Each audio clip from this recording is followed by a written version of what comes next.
Tuhan, waktu Tuhan mereka telah kembali mendahului kita. Tetapi ada banyak kenangan manis, contoh dan keteladanan sebagai jemaat Tuhan yang setia itu telah ditinggalkan bagi kita. Ambil itu menjadi hikmah, menjadi dorongan, menjadi pasti bagi kita. Saya belajar tidak terlalu banyak intermezzo. Kiranya keluarga besar Bapak Henry Tampamani bersama dengan saudara-saudara, anak-anak, ponakan dan cucu senantiasa dihiburkan oleh Tuhan, termasuk kita juga semua. Beberapa minggu kita sudah lewati dan saya terus masuk dalam materi-materi yang penting.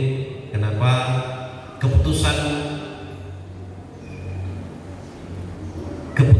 mengikuti Yesus, kemudian kita masuk kepada syarat-syarat mengikuti Yesus, kemudian konsekuensi logis mengikuti Yesus, kemudian janji atau keuntungan bagi pengikut Yesus. Dan hari ini saya akan berbicara tentang siapakah Yesus itu, ya. Siapakah Yesus itu? Kita buka Matius pasal 16. Sekarang akan timbul pertanyaan dalam diri kita. Sudah mengikuti Yesus, bahkan memikul beban. Lalu katakan beberapa minggu lalu, ternyata menjadi pengikut Yesus itu penuh dengan tantangan, pergumulan, bahkan beban yang begitu berat. Tetapi ada janji Tuhan untuk senantiasa menolong dan memampukan kita. Matius pasal yang ke-16 ayat 13 sampai dengan ayat yang ke-20. Cukup panjang firman Tuhan, tapi saya akan bacakan. Matius pasal 16 ayat 13 sampai dengan ayat yang ke-20. Setelah Yesus tiba di daerah Kaisarea Filipi, ia bertanya kepada murid-muridnya, kata orang, siapakah anak manusia itu? Jawab mereka, ada yang mengatakan Yohanes Pembaptis, ada juga yang mengatakan Elia, dan ada pula yang mengatakan Yeremia atau salah seorang dari para nabi. Lalu Yesus bertanya kepada mereka, tetapi apa katamu, siapakah aku ini? Maka jawab Simon Petrus, engkau adalah Mesias, anak Allah yang hidup. Kata Yesus kepadanya, berbahagialah engkau Simon bin Yunus, bukan manusia yang menyatakan itu kepadamu, melainkan Bapa-Mu yang di sorga. Dan aku pun berkata kepadamu, engkau adalah Petrus, dan di atas batu karang ini aku akan mendirikan jemaatku, dan alam maut akan menguasainya. Kepadamu akan kuberikan kunci kerajaan sorga. Akan di dunia ini akan terikat di sorga, dan apa yang kau lepaskan di dunia ini akan terlepas di sorga. Lalu Yesus melarang murid-muridnya supaya jangan memberitahukan kepada siapapun bahwa ia Mesias. Ketika kita sudah belajar tentang bagaimana kita mengambil keputusan untuk mengikuti Yesus, ya. Lalu ada poin-poin, syarat-syarat sebagai pengikut Yesus untuk bisa terpenuhkan sebagai pengikut Kristus yang baik. Setelah itu ternyata setelah kita memenuhi syarat-syarat menjadi pengikut Yesus, ada konsekuensinya.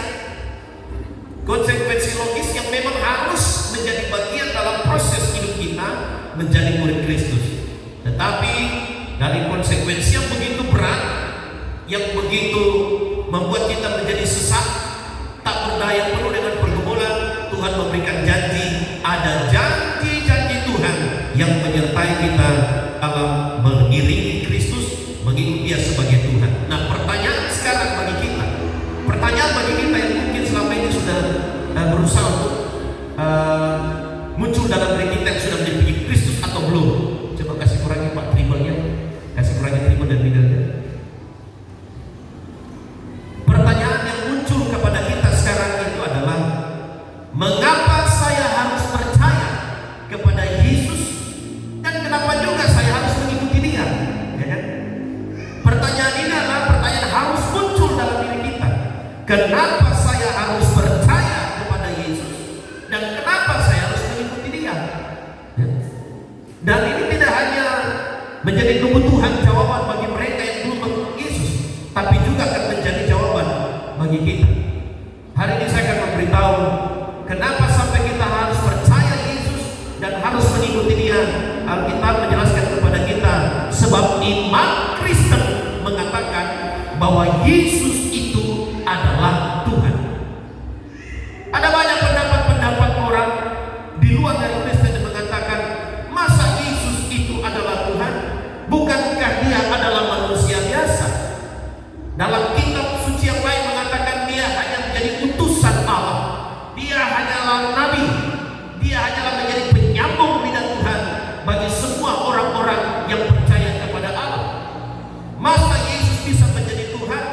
Karena Allah tidak mungkin menjadi manusia, maka tidak mungkin Yesus memenuhi persyaratan menjadi Tuhan. Ini pertanyaan yang banyak dilontarkan, dan ini terus berusaha untuk menyerang iman Bapak Ibu sekalian, supaya Anda menjadi goyah. Anda mulai bimbang, iya, kok Dia bisa menjadi Tuhan, padahal Dia adalah manusia biasa. Saudara-saudaraku yang diberkati oleh Tuhan, Alkitab yang kita pegang, yang menjadi dasar teguh kita untuk percaya kepada Yesus itu adalah Tuhan. Dia adalah Allah bagi kita. Karena Allah yang disembah pada zaman setahu hati atau zaman patriark, karena Allah yang disembah oleh Israel atau YHWH, Yehova, Adonai, Elohim, Allah yang disembah oleh para nabi-nabi, baik nabi-nabi besar maupun nabi-nabi kecil, Allah yang disembah oleh semua pelayan-pelayan Tuhan, baik rasul-rasul, Allah yang telah berfirman pada perjanjian lama. Dialah Yesus dalam kuasa rohnya yang sudah berfirman, yang disembah dari zaman patriark sampai pada zaman perjanjian lama. Allah yang adalah roh telah berfirman dalam penciptaan, ya. Allah yang adalah roh telah berfirman dalam karya penciptaan. Kemudian pada zaman patriark, pada zaman bapak-bapak Abraham, Allah juga telah berfirman melalui prakristusnya yang kita kenal dalam agama, dalam teologi adalah teofani. Allah juga sudah berfirman dalam zaman patriark melalui bapak-bapak, zaman bapak-bapak imam seperti Abraham itu melalui prakristusnya. Yang mana yang dimaksudkan dengan prakristus saya akan jelaskan nanti. Kemudian Allah juga sudah berfirman pada zaman Musa melalui semaduri. Dia roh menyatakan diri dalam beberapa rupa, beberapa bentuk, seperti tiang awan dan tiang api, seperti semaduri, bahkan Dia datang dalam wujud sebagai malaikat Tuhan. Dengarkan baik. Saya berbicara kepada istri saya. Saya pun ketika mencoba mendalami firman Allah, saya mulai terpojok pada satu pemahaman. Betul, tidak mungkin Allah yang berkuasa, Allah yang menguasai alam semesta ini mampu membatasi dirinya untuk menjadi manusia biasa dan harus lahir di bawah kolong langit bumi ini. Tetapi ketika saya mencoba mencermati bahwa betapa hebatnya Tuhan, Dia yang berkuasa untuk menetapkan aturan bahwa barang siapa melanggar perintahnya, manusia itu harus mati. Dia harus konsekuensi dengan perintahnya bahwa semua manusia harus mati. Tetapi Dia tidak bisa mendustai keberadaannya bahwa Allah itu adalah sumber kasih, Allah itu penuh dengan kasih, maka Dia tidak akan mungkin membiarkan umatnya mati dalam dosa, karena Dia menciptakan manusia dengan kasih. Maka konsekuensinya adalah Dia harus memenuhi tuntutan perintah yang keluar dari mulutnya, firman yang keluar dari mulutnya tentang dosa itu membawa maut.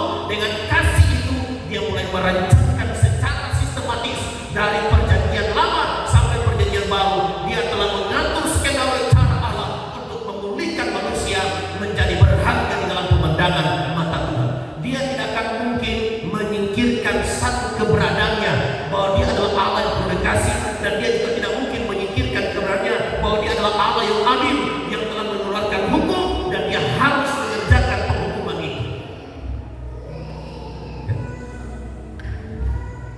Maka Dia tidak akan mungkin membenturkan itu selain Dia sendiri yang menggenapi perkataannya. Maka dalam zaman patriark, zaman perjanjian lama, Allah bicara tentang setahu hati. Zaman perjanjian baru, perjanjian lama, dari zaman Musa, Allah mulai berbicara dengan semaduri.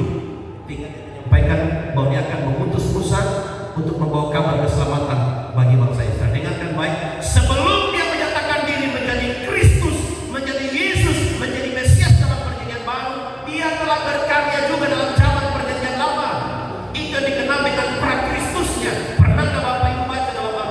yang menuliskan tentang malaikat Tuhan. Ada penulisan malaikat Tuhan dengan huruf M besar malaikat, lalu Tuhan huruf besar semua. Itulah Kristus, itulah Yesus Kristus dalam rupa malaikat yang dikenal dengan teofani. Dia udah bekerja, nanti dia menyatakan wujud yang sebenarnya ketika dia harus lahir di muka bumi ini untuk menggenapi firman yang telah dinubuatkan dalam kitab Yesaya. Jangan Bapak Ibu berpikir nanti Tuhan dalam tubuh manusia muncul ketika dia lahir di muka bumi ini. Sebelumnya itu, ingat ketika 3 orang datang kepada Bapak Abraham yang menyatakan bahwa tahun depan engkau akan memiliki anak. Awalnya percakapan biasa-biasa, tetapi ketika satu malaikat Tuhan dengan huruf besar malaikatnya, kemudian Tuhan semuanya huruf besar mulai berbicara. Itulah teofani, itulah Kristus yang sudah berbicara kepada Bapak Abraham. Lalu Abraham mulai menyembah dia. Dia tidak menolak penyembahan itu. Tahun depan engkau akan mempunyai anak. Sarah di belakang tertawa terkekeh-kekeh. Bagaimana mungkin saya bisa punya anak sementara saya sudah mati haid? Tetapi karena dia Tuhan, dia malaikat Tuhan, dia teofani, dia Kristus, dia Yesus dalam rupa malaikat, dan dia tahu apa yang dipikirkan oleh Sarah. Lalu dia menegur. Anda bisa menemukan penulisan kata malaikat. Kalau tulisan malaikat Tuhan Anda temukan M huruf kecil malaikat, lalu Tuhan huruf besar, itu adalah malaikat utusan Allah, punggawa Allah. Dia malaikat Gabriel dan malaikat Mikael. Siapa yang menemani Yesus saat menemani Kristusnya? Kristus itu berjumpa dengan Abraham. Bukankah 2 malaikat punggawa itu? Ini adalah berkata di sini lagi jawab salah. Malaikat Gabriel dan malaikat Mikael. Kenapa? Karena Kristus Yesus itu adalah Tuhan, maka semua malaikat-malaikat penggawanya harus menyertai dia. Ya. Kalau Anda menemukan penulisan dalam Alkitab menggunakan kata M, malaikat itu huruf kecil, lalu Tuhannya huruf besar, maka dia adalah punggawa malaikat. Tapi kalau Anda menemukan penulisan kata malaikat semua huruf kecil, itu adalah malaikat utusan-utusan yang diperintahkan oleh Allah melalui Gabriel dan melalui Mikael.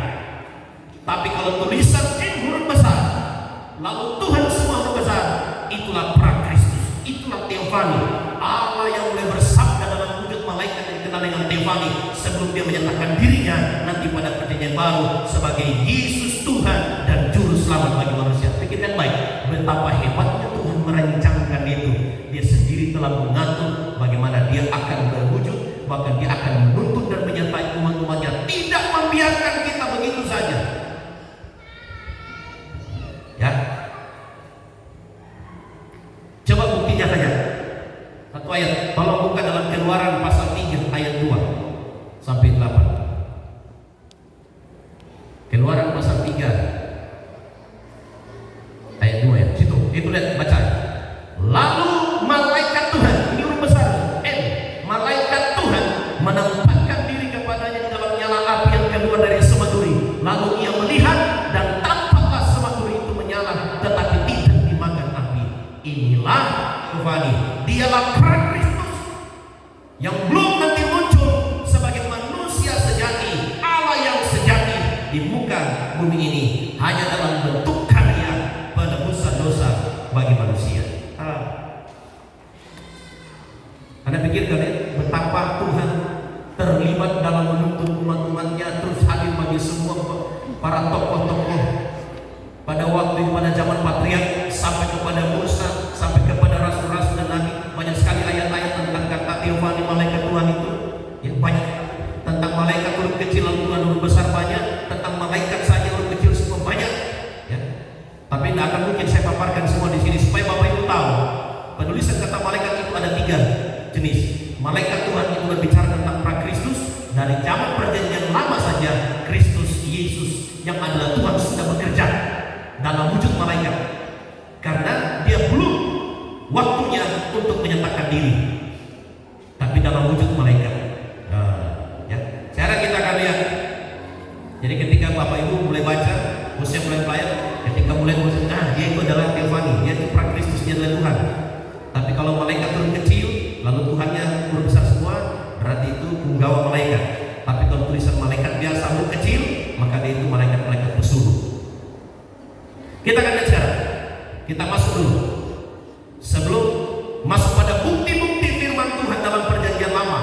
yang tertulis dan tersirat dalam nubuatan tentang Yesus itu adalah Allah yang akan datang dalam dunia sebagai manusia dan anak Allah.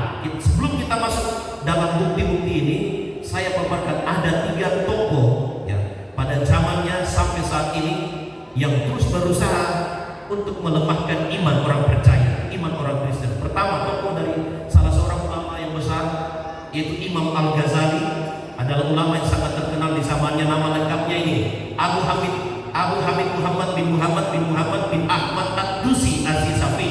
Dia adalah pengikut mazhab Syafi'i. Dia lahir pada tahun 450 Hijriah atau 1058 Masehi, dan dia wafat pada tahun 505 Hijriah atau 1111 Masehi dalam usia yang ke-55 tahun. Teori apa yang diungkapkan oleh Imam Al-Ghazali ini terkait tentang penolakannya kepada Yesus sebagai Tuhan? Teori Al-Idihad.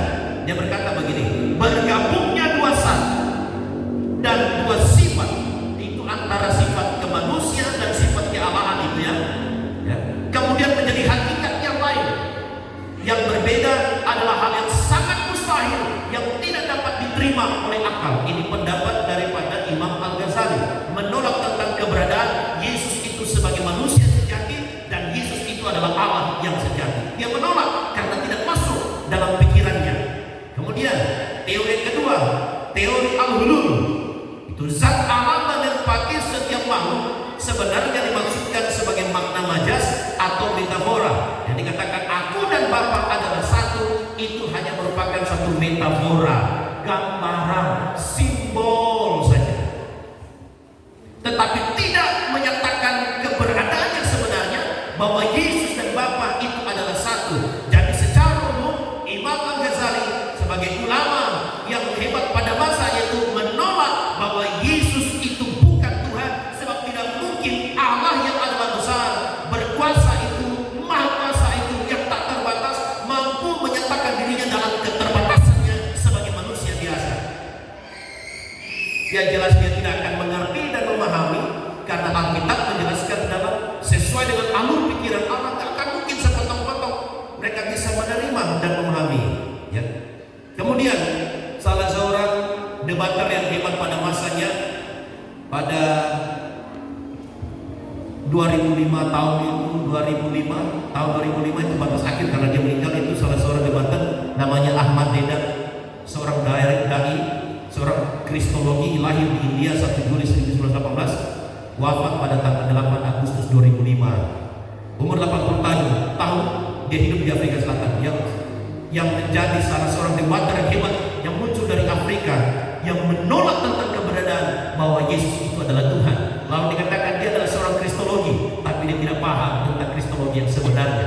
Kalau dia tahu tentang Teofani, pra-Kristus yang sudah bekerja pada zaman Perjanjian Lama, dia tidak akan mungkin menyerang Kristus yang ada dalam kitab Perjanjian Baru. Mereka melupakan bahwa Perjanjian Lama itu adalah Perjanjian Baru adalah wujud yang asli, gambar yang sesungguhnya, sementara Perjanjian Lama itu adalah bayangan, bukan sampai pada gambar yang sesungguhnya. Bagaimana kita bisa mungkin percaya kepada bayangan sementara wujud yang aslinya kita menolak keberadaannya? Seharusnya Injil yang merupakan berita dan perintah dan wasiat yang baru itu, yang merupakan gambar yang sesungguhnya yang harus kita terima, sementara bayangan itu adalah penghantar bagi kita untuk menuju kepada wujud yang sebenarnya. Kemudian yang sampai hari ini masih hebat-hebatnya menjadi seorang debater, karena dia kurang lebih 4 tahun berguru sama Ahmad Deedat, yaitu Zakir Abdul Karim Naik. Zakir Abdul Karim Naik, seorang dai, dia seorang dokter. Dia lahir di Mumbai, India 18 Oktober 1995. Sampai sekarang usianya sudah sekitar 55 tahun ke atas ya. Tapi ujung-ujungnya akhirnya dia ditolak di Malaysia, dia ditolak di Inggris, dia ditolak di Bangladesh, ditolak di Jakarta termasuk, dan India sendiri tempat kelahirannya. Dia ditolak untuk berdakwah di sana karena kebanyakan dakwah dari seorang Zakir Abdul Karim Naik senantiasa menyinggung tentang etnis, suku dan agama, bahkan budaya-budaya orang setempat. Saudara-saudara, mereka sampai hari ini, khususnya Zakir Abdul Karim Naik, mencoba untuk mendirikan posisi sebagai debater hebat yang mematahkan iman orang Kristen. Seberapa mereka bisa paham? Kalau memakai sisi dari Al-Quran, kitab mereka nggak akan mungkin bisa mengerti Alkitab. Tapi coba kalau dengan jujur mereka mau bicara tentang Alkitab, meneliti dengan Alkitab, terima ilmu pengetahuan teologi dalam Alkitab, mereka pasti memahami betapa hebatnya Allah yang ada dalam Roh itu telah berkarya sampai menyatakan wujudnya dalam rupa manusia, hanya untuk menyatakan kasih yang sempurna dengan menyediakan tubuhnya mati di atas kayu salib untuk menebus dosa manusia. Tidak hanya sekedar rancangan biasa-biasa, karena dia tidak mungkin memungkiri perkataannya bahwa hukuman dosa itu adalah maut, kematian. Betapa dia menjaga otoritasnya sebagai Allah yang adil, berkomitmen tentang perkataan firman tentang penghukuman, tapi dia juga berkomitmen tentang kasih yang tulus kepada manusia. Saya akan masuk kepada bukti-bukti dalam firman Perjanjian Lama tentang keberadaan Yesus yang adalah Allah yang akan datang sebagai manusia, karena penggenapan dari Perjanjian Lama sampai pada Perjanjian Baru itu kurang lebih 700 tahun dalam masa Nabi Yesaya. Jadi Yesus lahir di muka bumi ini sebagai Mesias, sebagai Kristus, sebagai anak Allah, karena dia sendiri adalah Allah. Itu telah dinubuatkan 700 tahun sebelumnya. 700 tahun telah dinubuatkan sebelumnya, dan perkataan-perkataan yang telah tertulis di dalam pembuktian dalam kitab Yesaya itu tidak akan mungkin kita pungkiri. Kita akan mengakui bahwa kelahiran Yesus Kristus sang Mesias saja itu telah dinubuatkan dan tepat seperti apa yang telah tertulis dalam kitab Perjanjian Lama. Tidak abal-abal cara dia lahir. Tuhan sudah merancangkan itu.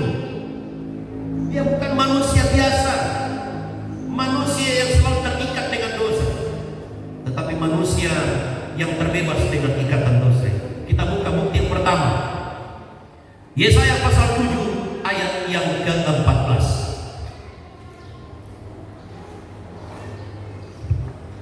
Yesaya pasal 7 ayat yang ke-14.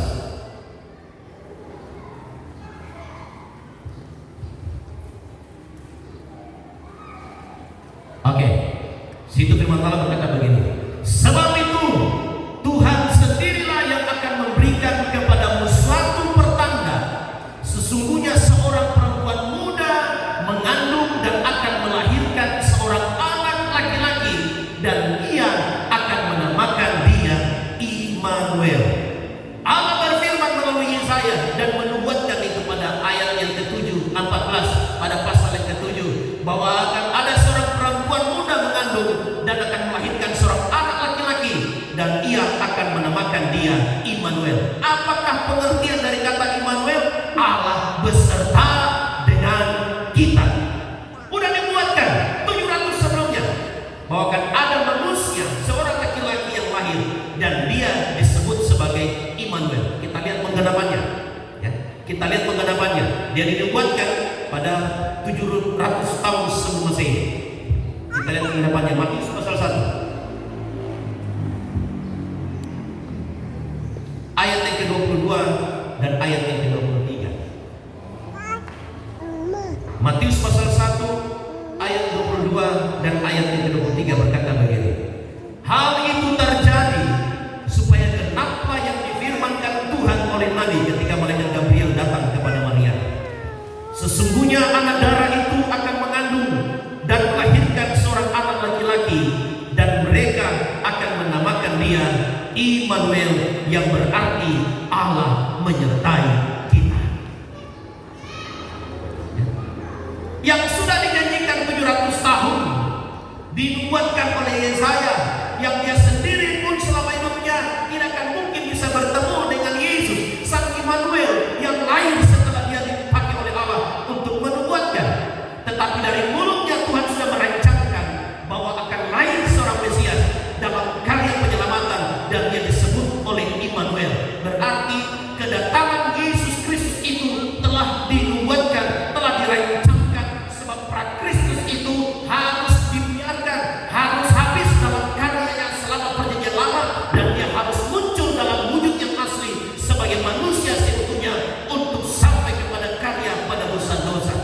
Maka tidak akan ada lagi dalam perjanjian baru muncul lagi tulisan kata malaikat guru besar dan Tuhan guru besar, karena dia tidak datang lagi dalam rupa malaikat, tapi dia datang dalam rupa manusia. Hebat ya? Hebat sekali. Ini baru namanya kristologi, tidak asal menyerang. Dia bukan Tuhan, hanya berbicara dalam kapasitas sebagai manusia, tapi tidak mau menelaah dan mempelajari keberadaan dia sebagai Tuhan yang menampakkan dirinya dalam wujud seorang manusia. Kedatangannya, kelahirannya 700 tahun telah dinubuatkan. Kelahiran kita di sini pernah kita punya kakek nenek menubuatkan? Nggak ada. Ya. Jadi bukti yang pertama, Yesaya pasal 7 ayat 14 telah berfirman bahwa Mesias yang akan dilahirkan itu disebut Immanuel, Allah beserta kita. Yesus menyertai kita sebab Dia adalah Allah. Yang kedua, bukti yang kedua, coba kita Keluaran pasal 6 ayat yang kedua. Oke, kita pelan-pelan ya. Bukti yang kedua, Keluaran pasal yang ke-6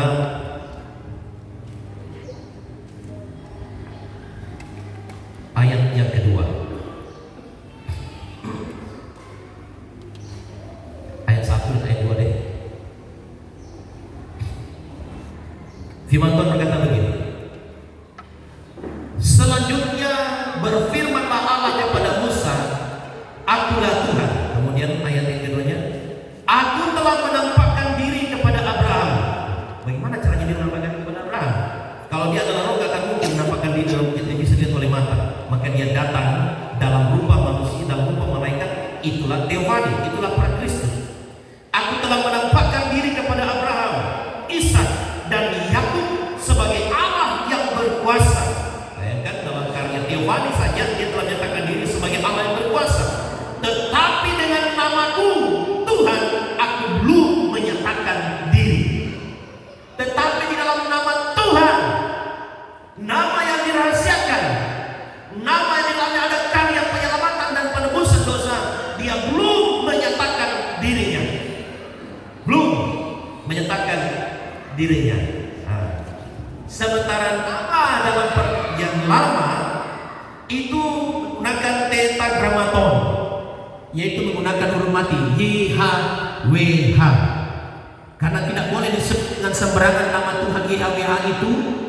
Maka setiap penulisan kata YHWH dalam perjanjian lama itu harus menggunakan tinta emas. Bayangkan, karena saking menghargainya tentang keberadaan Allah yang berkuasa atas kehidupan bangsa Israel, setiap penulisan kitab sampai dengan menyebutkan nama Allah yaitu YHWH, mereka harus mengganti dengan tinta emas. Dan mereka tidak boleh menyebut nama Tuhan dengan tetragrammaton itu. Tidak boleh, sebab dia akan dihukum mati. Lalu pengganti nama sebutan yang diganti dan tidak menyebut YHWH itu dengan menggunakan kata Yehova, Yehosua, Yesua, yang berarti adalah Allah memberikan kebebasan, Allah memberikan penyelamatan kepada kita. Dalam perjanjian lama dia belum menyatakan diri dalam nama yang berkuasa itu. Maka ada sebutan lain untuk memanggil nama dia, Yahweh, Yehova, Yeshosua atau Yesua, atau dalam bahasa Yunaninya itulah Yesus. Nama yang disembunyikan selama ini akhirnya dinyatakan pada masa yang menyatakan dirinya sebagai manusia dalam karya penyelamatan dosa. Perjanjian lama dialah belum menyatakan dirinya dalam bentuk nama yang menyelamatkan, tetapi dalam perjanjian baru dia menyatakan dirinya sebagai nama yang menyelamatkan. Ayat pasal 6 ayat 2 mengatakan di situ, tetapi dengan namaku Tuhan aku belum menyatakan diri. Kapan dia menyatakan diri? Ketika dia lahir di muka bumi ini. Nah, itu tertulis di dalam Matius pasal yang pertama ayat yang ke-21. Haleluya, hebat ya. Dalam perjanjian lama dia belum menyatakan dirinya, tapi dalam perjanjian baru dia menyatakan dirinya dengan nama yang dirahasiakan selama masa perjanjian lama. Ini betapa hebat, sedangkan namanya jangan dirahasiakan. Kelahirannya juga prosesnya dirahasiakan. Betapa hebat dan besar. Ayat 21 Matius pasal 1 berkata begini. Ia akan melahirkan anak laki-laki dan engkau akan menamakan dia Yesus, karena dialah yang akan menyelamatkan umatnya dari dosa mereka. Ya, dalam masa perjanjian lama dia tidak boleh menyebutkan nama dalam huruf tetragramaton itu, YHWH. Tapi dia berkata nama ganti Yehova, Yesua, dan dalam bahasa yang dituliskan Yesus. Tapi itu masih dirahasiakan. Dalam kata untuk menebus dosa penyelamatan, nama itu masih dirahasiakan. Dia belum menyatakan diri. Setelah dia menyatakan diri, baru nama itu diperkenalkan. Ketika malaikat Gabriel berbicara kepada Maria, hendaklah engkau menamakan dia Yesus. Baru nama saja, itu nama kepemilikan Tuhan. Baru nama saja, tidak akan mungkin kita memungkiri bahwa dia bukan Tuhan. Baru nama saja, itulah nama yang sudah dirahasiakan oleh Allah dalam masa perjanjian lama. Sebelum dia menyatakan diri pada dia lahir, pada saat dia lahir, baru nama itu diberikan sebagai nama yang menyelamatkan, nama yang memberikan penebusan dosa bagi semua manusia. Betapa hebat nama ini. Coba kita buka lagi Yesaya pasal 43.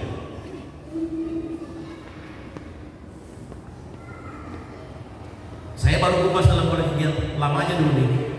Nanti baru bukti dalam perjanjian baru tentang keberadaannya, lalu bukti tentang perbuatan-perbuatan hebat dan besar yang dia lakukan, yang tidak dilakukan oleh nabi-nabi siapapun, termasuk nabi yang dipercaya oleh saudara kita agama seberang, tidak akan bisa disamakan. Karena dalam sisi, dan saya akan mencoba mengambil kitab-kitab suci lain yang mengakui keberadaan Yesus. Ya, terlalu hebat oleh Yesus mau dikatakan dia bukan Tuhan, karena dia pasti akan bisa membela dirinya sendiri.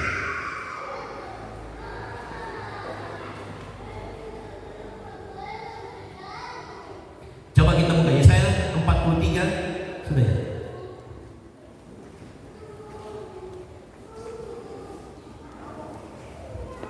Yesaya pasal 43 ayat 11 dan ayat yang ke-12 berkata begini. Akulah Tuhan dan tidak ada juru selamat. Dan perjanjian lama dia berkata, akulah Tuhan dan tidak ada juru selamat selain daripadaku. Akulah yang memberitahukan, menyelamatkan dan mengabarkan, dan bukannya Allah asing yang ada di antaramu. Kamulah saksi-saksiku, demikianlah firman Tuhan, dan akulah Allah. Akulah Tuhan dan tidak ada juru selamat selain daripadaku. Ini menandakan bahwa ketika dia datang menyatakan dirinya sebagai manusia, bukan pribadi yang lain, bukan juru selamat yang lain, tetapi Allah sendiri yang mengatakan dalam perjanjian lama, dalam kitab Yesaya pasal 43, akulah Tuhan dan tidak ada juru selamat yang lain daripadaku. Dan dia sendiri yang telah menubuatkan, dan dia sendiri yang telah datang menyatakan dirinya, menyatakan nama yang berkuasa, nama yang menyelamatkan, nama yang menebuskan dosa manusia, sang juru selamat Yesus Kristus Tuhan, bukan Allah yang lain,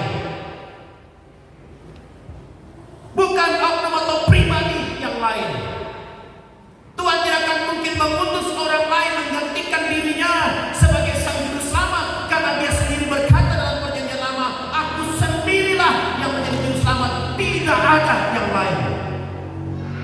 Maka yang lahir di dunia sebagai Yesus Kristus, sebagai Mesias, bukanlah utusan yang lain, tapi dia sendiri yang telah datang untuk menggenapi setiap perkataan-perkataan firman yang keluar dari mulut Allah. Gak mungkin kita konfrontasikan dengan ayat firman Allah dalam Yesaya pasal 43 lalu kita berkata bukan Tuhan yang lahir. Benar-benar dia hanya manusia biasa yang lahir di muka bumi ini. Nah, firman Allah berkata setiap firman yang keluar dari mulut Allah tidak akan mungkin kembali dengan sia-sia, tetapi akan melakukan apa yang menjadi kehendak Bapa di surga. Artinya dia telah berfirman bahwa langit bumi ini dalam kapasitasnya sebagai Kristus, sebagai anak Allah, sebagai Mesias. Dialah itu yang telah berjanji untuk datang sebagai Sang Juru Selamat yang kita kenal dengan nama Yesus Kristus. Katakan amin. Wah, hebat Tuhan ya. Udah dinubuatkan. Nah, kitab ini begitu jelas menuliskan alur pikiran Allah tertuang dalam Alkitab. Dan sistematis, saling menyambung. Alur pikiran Allah tidak menyimpang ke kiri dan kanan, terus sesuai dengan apa yang direncanakan dan dikehendaki oleh Allah. Buka lagi Hosea pasal 13. Ini baru nama saja, nama yang dirahasiakan dalam Perjanjian Lama sebagai Sang Juru Selamat. Ketika dia menyatakan diri di muka bumi ini, nama itu diperkenalkan. Dia berkata dalam Yesaya pasal 43 juga, Akulah Tuhan, tidak ada juru selamat selain daripadaku. Kemudian Hosea pasal 13.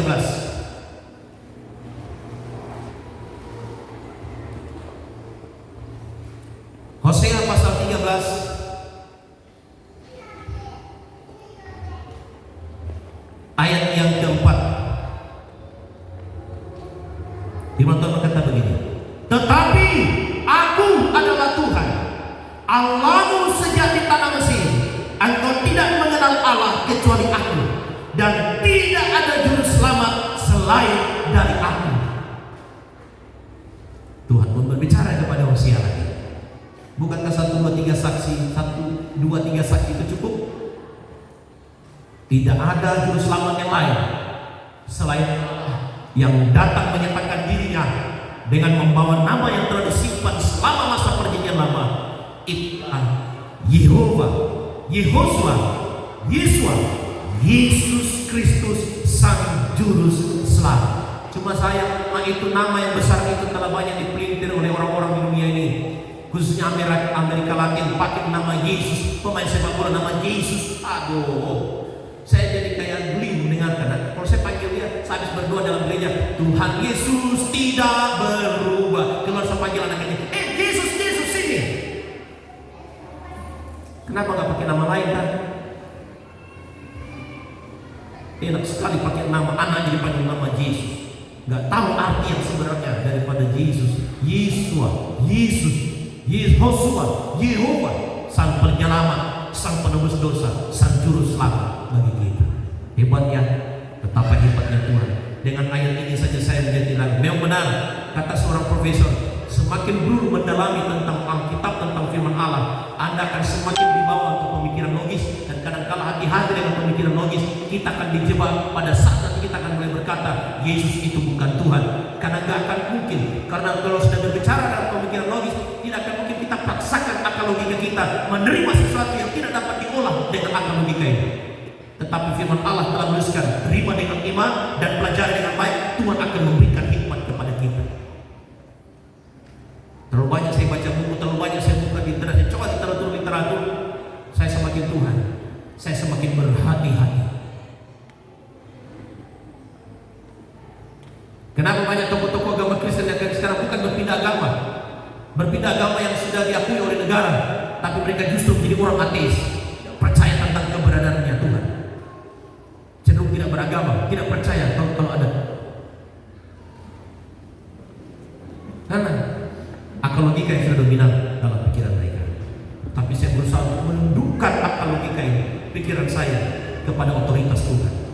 Jadi coba kita lihat penggenapan lagi dalam kitab Kisah Para Rasul pasal 4. Kisah Para Rasul pasal 4 ayat yang ke-12 berkata begini, dan keselamatan tidak ada di dalam siapapun juga selain di dalam Dia. Dia siapa? Itulah Yesus. Sebab di bawah kolong langit ini tidak ada nama lain yang diberikan kepada manusia yang olehnya kita dapat diselamatkan. Nama siapa? Yesus, Yehosua, Yesua, Yehova, Yesus Kristus. Nama yang diberikan kepada manusia, nama yang disematkan kepada manusia, Yesus Kristus, Sang Immanuel itu, Allah yang menyatakan dirinya, Allah yang memperkenalkan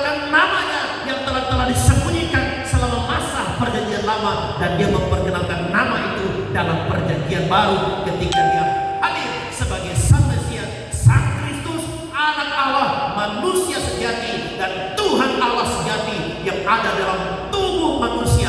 Dia rela membatasi dirinya untuk menghantarkan tubuhnya itu sampai kepada salib untuk dia mengadakan karya penebusan dosa yang telah dituturkan, yang telah diatur, yang telah ditetapkan oleh Tuhan sendiri, bahwa tidak ada dosa yang dapat diampuni jikalau tidak ada darah yang tercurah di atas kayu salib.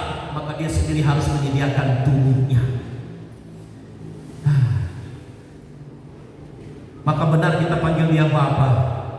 Bapa yang tidak pernah membiarkan anaknya berjalan dengan seorang diri. Bapa yang tidak akan pernah membiarkan anaknya terikat dengan dosa. Bapa yang tidak akan pernah membiarkan anaknya menjadi domba-domba yang terhilang.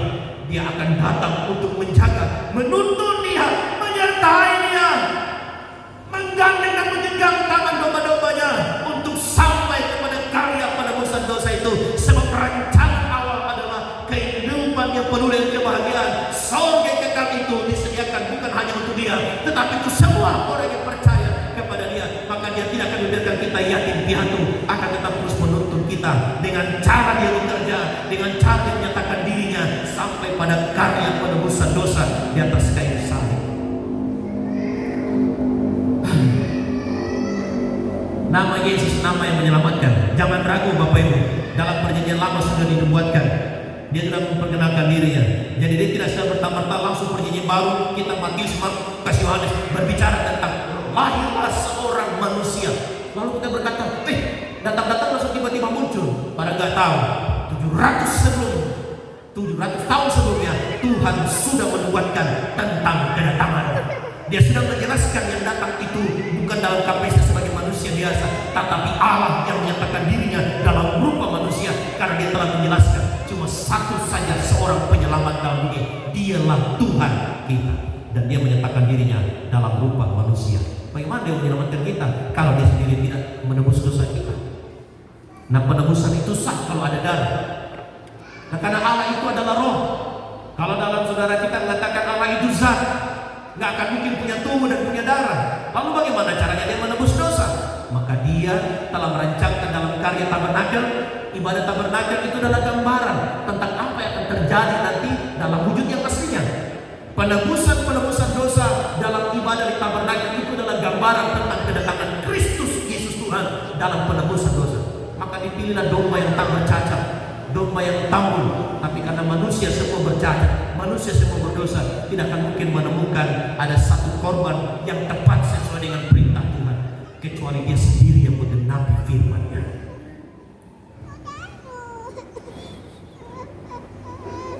Terlalu mudah sekali orang berkata Yesus itu bukan Tuhan kalau dia tidak melihat dari awal sejarah perjalanan sampai bisa lahirnya Yesus di muka bumi ini. Mereka tidak kenal tentang perjanjian lama. Saya heran, sementara dalam kitab yang menjelaskan bagi kau yang tidak mengerti tentang kitab, belajarlah kepada ahli-ahli kitab, kitab Taurat, kitab Zabur, dan kitab Injil. Lalu mereka senang saja langsung berkata bahwa Yesus bukan Tuhan tanpa belajar kembali kepada kitab Zabur dan kitab Injil yang tertulis dalam kitab perjanjian lama. Itulah yang kata kita berkata mereka masih dibutakan oleh Tuhan. Mereka tidak akan mengenal tentang isi dalam kitab perjanjian lama. Sama ketika Musa turun, dia masih berselimut, wajahnya penuh di kemuliaan Allah. Selubung dalam mukanya belum dibuka oleh Tuhan, maka mereka tidak kenal kebenaran. Sekarang bukti lagi yang ketiga, cepat-cepat aja deh. Kalau Bapak Ibu pernah ada Pak Gembala nih tidak pernah komit ini, saya bilang cepat-cepat tapi saya mau, saya tidak akan belajar lagi dan saya ikut Bapak padanya. Mau enggak? Tapi saya berusaha. Yesaya pasal 9 ayat 5. Kita kembali lagi dalam kitab perjanjian lama. Ya. Bukti yang ketiga.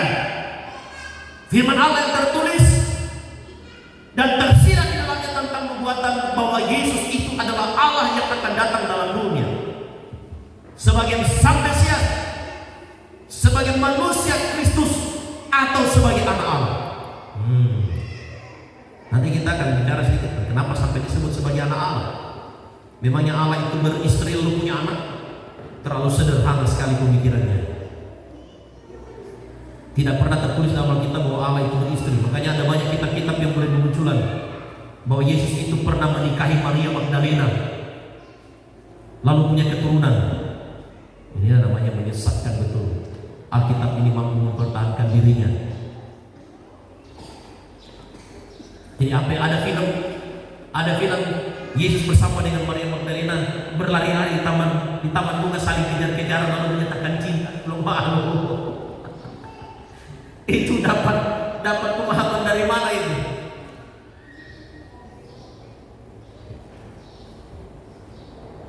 Yesaya pasal 9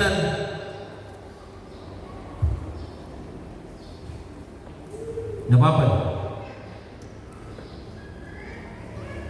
Itu Alkitab berkata, Rasul Paulus berkata, terkutuklah mereka yang memberitakan Injil yang lain. Pasti kematiannya sangat menderita. Yesaya pasal 9 ayat yang kelima.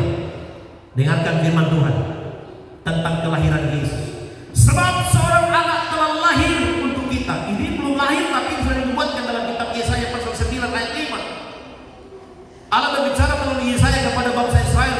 Sebab seorang anak telah lahir untuk kita, seorang putra telah diberikan untuk kita.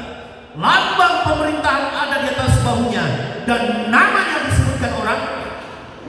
Dengarkan, sebutan yang diberikan predikat kepada Sang Mesias yang akan lahir, seorang putra yang akan lahir, seorang anak yang akan lahir, yang tergenapi tentang dia adalah Immanuel, yang lahir di Bethlehem. Dialah Allah yang menyatakan diri, yang diberi nama Yesus. Dengarkan baik, ada sebutan yang disematkan kepada dia. Pertama, dia adalah penasihat ajaib, Allah yang perkasa. Bagaimana mungkin saya berkata Yesus itu bukan Allah, Yesus itu bukan Tuhan, kalau kita telah dinubuatkan dalam Yesaya pasal 9 ayat 5 bahwa dia akan disebutkan orang sebagai Allah yang perkasa. Kalau dia manusia biasa, lalu dia mengatakan dia adalah Allah yang perkasa, maka pada pasal 9 Alkitab Yesaya ayat 5 tidak akan mungkin menyebutkan tentang perkataan itu bahwa dia bukanlah Allah yang perkasa. Tapi ternyata sudah dituliskan dalam kitab Yesaya pasal 9 ayat 5. Penasihat ajaib, Allah yang perkasa, dia juga Bapa yang kekal, dia juga Raja damai.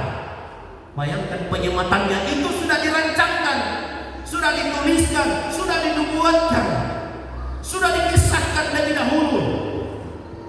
Dalam kitab Perjanjian Lama, kitab Penubuatan dalam kitab Yesaya yang penulisannya 700 tahun sebelumnya.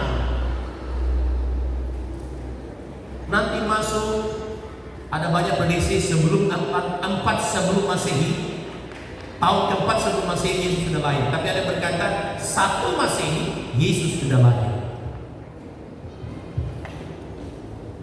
700 tahun lebih. Dia sudah dikatakan sebagai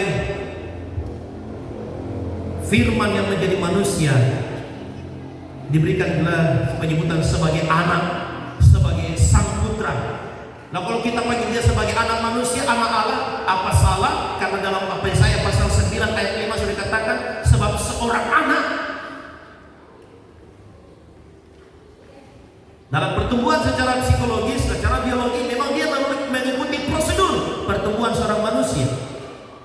Dan itu harus tergenapi sesuai dengan rancangan Tuhan.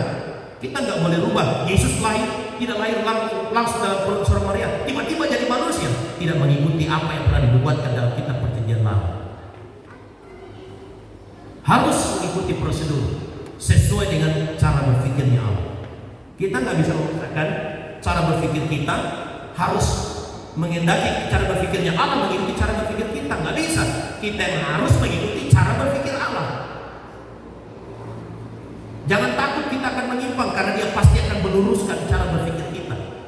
Sebab sumber cara berpikir akan logika yang baik itu berasal daripada dia. Yang akan menuntun kita untuk menemukan kebenaran yang sesungguhnya. Terlalu dalam, terlalu besar rancangan Tuhan. Mereka hanya mengenal Yesus dalam kitab Perjanjian Lama. Langsung dia datang sebagai manusia biasa. Dia lapar dan dia haus, dia menderita, dia sakit, dia diolok, bahkan menderita, mati di atas kayu salib, lalu berkata Yesus bukan Tuhan. Tapi mereka tidak kenal siapa Yesus sebelumnya dalam Perjanjian Lama. begitu kenal dengan Theophany, Prakristus yang telah mengantarkan dia dari Allah yang adalah roh datang dalam wujud Prakristusnya, lalu dia muncul dalam wujud yang aslinya. Betapa sistematisnya Tuhan merancangkan kemunculannya itu untuk merancangkan karya penyelamatan dosa. Ayah, selanjutnya lagi bukti yang keempat sampai bukti 5. Yesaya pasal 35. Saya harus kasih kuat ini karena iman kita akan teruji ke depan. Akan banyak pengajaran-pengajaran yang mencoba meruntuhkan iman. Yesusmu Tuhanmu, itu bukan Tuhan. Coba Anda buka YouTube saya. Nama YouTube saya Alfikas Mabelan. Saya tampakkan, saya copy video dari Mama Yanti tentang penampakan Yesus. Kenapa di tahun itu saya masukkan, saya serang. Yang sudah nonton sudah sekitar 305.000 orang menyaksikan. Saya diserang dengan kata-kata, lu pecat, lu iblis, lu antek-antek. Itu bukan Yesus, itu Godzilla. Padahal itu bahasa cuma hanya membuat dalam unsur politik itu supaya mereka banyak menonton. Tapi saya banyak berdebat dengan mereka. Di situ kesempatan saya bersaksi siapa itu Yesus yang sebenarnya. Ya, subscribernya baru 2.500. Tolonglah tambah-tambahin. Ya, saya bersaksi di dalam itu. Makanya saya shooting lagi supaya saya berbagi tentang khotbah. Dan pada akhirnya saya akan menyentil tentang perbandingan dua kitab nantinya. Topang saya, doakan saya supaya jadi berkat bagi banyak orang. Ya, Yesaya pasal 35. Yesaya pasal 35 ayat 6, ayat 4 sampai 6. Begini ya. Katakanlah kepada orang-orang yang tawar hati, kuatkanlah hati, janganlah takut. Lihatlah Allahmu akan datang dengan pembalasan dan dengan ganjaran Allah. Ia sendiri datang menyelamatkan kamu. Ia sendiri datang menyelamatkan kamu. Kemudian ayat 5, pada waktu itu mata orang-orang buta akan dicelingkan dan telinga orang-orang tuli akan dibuka. Nah, pada waktu itu orang lumpuh akan melompat seperti rusa dan mulut orang bisu akan bersorak-sorai, sebab mata air memancar di padang gurun dan sungai di padang belantara. Dia katakan, aku sendiri yang datang menyelamatkan kamu. Bukti kedatangannya apa? Menyertai Yesus. Bukankah Yesus datang mencelitkan mata orang buta? Bukankah Yesus menyembuhkan orang yang lumpuh? Bukankah Yesus membangkitkan orang yang sudah mati? Bukankah banyak perkara-perkara mujizat yang dilakukan oleh Yesus yang sudah dituliskan, yang menyertai keberadaan Yesus sebagai Allah yang datang sendiri dalam rupa manusia? Ada berkali-kali menyatakan, apa sih maksud kedatangannya? Untuk mati dan berkali. Itu aja. Selamatkan kita dari dosa itu. Tapi begitu rumitnya orang untuk bisa mengenal dia. Padahal dia sudah berkata, aku sendiri yang datang menyelamatkan kamu. Dengan tanda-tanda orang buta akan dicelitkan, telinga orang tuli akan dibuka, orang lumpuh akan melompat seperti rusa, mulut orang bisu akan bersorak-sorai. Itu tanda yang menyertai dia. Oke, kita lihat buktinya sendiri. Ketika Yesus berkata kepada murid-murid daripada Yohanes Pembaptis, Lukas pasal 7. Wah, hebat kan? Kita saling mendukung. Kita perjanjian lama memberikan gambaran tentang keberadaan asli daripada Yesus yang sebenar. Lukas pasal yang ke-7 ayat yang ke-22.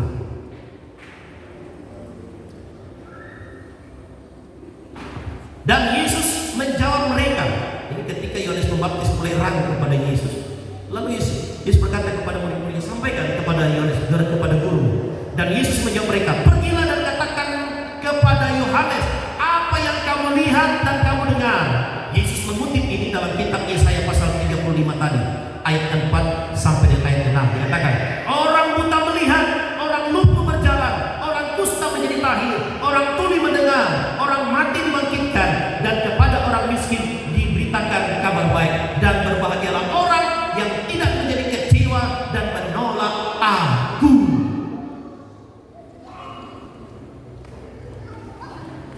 kelanjutannya. Dinubuatkan dalam kitab Yesaya pasal 35 bahwa Allah sendiri yang datang dengan bukti-bukti mujizat yang dilakukan sebab Dia yang berkuasa.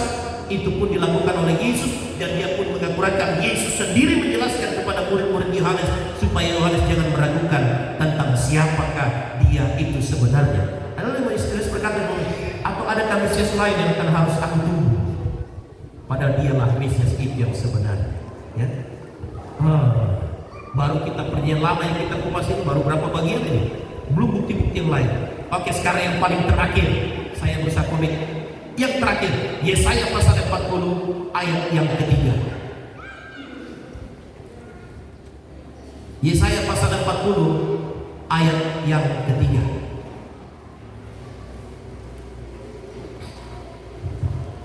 Ada suara yang berseru-seru, persiapkanlah di padang gurun jalan untuk siapa? Jalan untuk Tuhan. Luruskanlah di padang belantara jalan raya bagi Allah kita.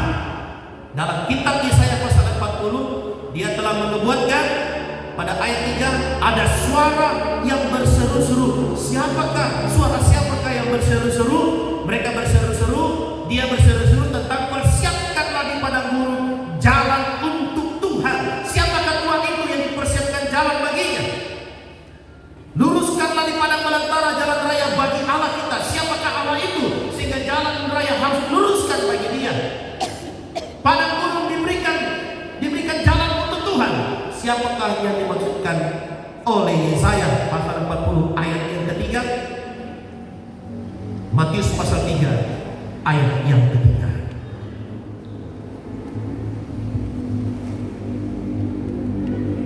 Matius pasal 3 ayat 3 saya baca. Ayat 3 ayat 1 saya baca.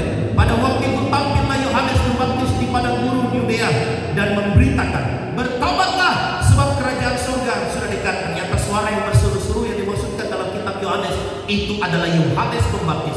Sesungguhnya Dialah yang dimaksudkan Nabi Yesaya. Siapa yang dimaksudkan Nabi Yesaya? Ketika ia berkata, ada suara orang yang berseru-seru di padang gurun, persiapkanlah jalan untuk Tuhan, luruskanlah jalan baginya. Siapakah dimaksudkan oleh Yohanes Pembaptis? Ayat 11. Aku membaptis kamu dengan air sebagai tanda pertobatan, tetapi Ia yang datang kemudian daripadaku. Nah, ayat ini yang dipelintir oleh saudara-saudara kita bahwa yang datang itu adalah nabi yang lain. Ya, nabi lain, nabi yang sudah dinubuatkan katanya. Padahal dalam kitab tidak pernah disebutkan tentang nama lain. Nama bahasa Ibrani dengan nama bahasa Yunani, nggak ada pakai nama bahasa Arab sini, nggak ada tuh. Alkitab yang sudah jauh lebih dulu ada. Mau sampai dipelintir pakai nama lain yang muncul yang dibuatkan dia akan datang sebagai sang juru selamat. Terlalu ngawur, tidak sesuai dengan apa yang tertulis dalam itulah menyimpang dari kebenaran, menyimpang dari hakikat kebenaran yang sesungguhnya. Ayat 11 katakan, aku membaptis kamu dengan air sebagai tanda pertobatan, tetapi Ia yang datang kemudian daripadaku, karena setelah Yohanes Pembaptis lahir, 6 bulan kemudian Yesus lahir, lebih berkuasa daripadaku, dan aku tidak layak melepaskan kasutnya. Ia akan membaptiskan kamu dengan Roh Kudus dan dengan api. Ayat 13 sampai ayat 15 itu adalah penggenapan dari apa yang telah disebutkan oleh Yohanes Pembaptis. Maka datanglah Yesus dari Galilea ke Yordan kepada Yohanes untuk dibaptis olehnya. Tetapi Yohanes mencegah dia, katanya, akulah yang perlu dibaptis olehmu. Semua yang disebutkan pada ayat 11 telah datang, itulah Yesus, dan engkau yang datang kepadaku. Lalu Yesus menjawab, katanya kepadanya, inilah bagaimana Yesus sendiri yang adalah Allah, yang adalah manusia yang dipersiapkan, tubuhnya dipersiapkan untuk mati sekali salib, berkata begini, katakan kepadanya, biarlah hal itu terjadi, karena demikianlah sepatutnya kita menggenapkan seluruh kehendak Allah. Dan Yohanes pun menurutinya. Yesus datang di dunia itu menggenapi semua perkataannya sendiri. Allah datang dalam rupa manusia untuk menggenapi, maka dia tidak boleh menyimpang keluar daripada apa yang sudah dirancangkan oleh Tuhan. Jadi kelima bukti ini yang telah benar-benar kitabnya sampai saat ini masih ada. Orang bertanya, kitab orang Kristen itu telah dipalsukan. Jangan dulu. Semua bukti-bukti penulisan dari ratusan bahkan ribuan tahun yang lalu masih ada dalam bentuk perkamen, masih ada dalam bentuk kulit-kulit binatang. Tapi kitab-kitab yang lain justru tidak ada. Hanya dikumpulkan dari bahasa dari sahabat-sahabat, dikumpulkan menjadi satu kitab, tapi tidak ada bukti penulisan sendiri itu. Aslinya nggak ada. Tapi Alkitab masih sampai saat ini masih punya asli bukti penulisan dalam bahasa Ibrani dan dalam bahasa Yunani yang masih terpelihara sampai saat ini dalam penulisan yang seaslinya.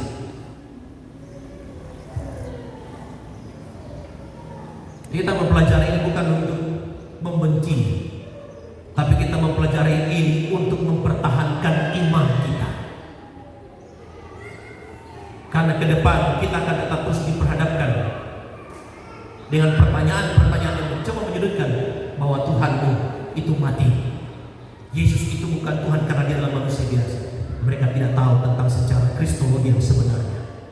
Sebelum dia menyatakan diri, dia telah dalam pra-Kristus. Itulah Teofani. Dia sudah berkarya, berbicara kepada bapak-bapak pada waktu itu. Ya. Jadi 5 bukti ini saya kira cukup bagi kita untuk mempertahankan siapa Yesus yang sebenarnya. Kita akan masuk dalam bukti dalam perjanjian baru nantinya, sampai dengan apa yang dilakukan selama di dalam dunia, sampai orang berkata Yesus sendiri tidak pernah berkata sembahlah aku sebab aku Tuhan.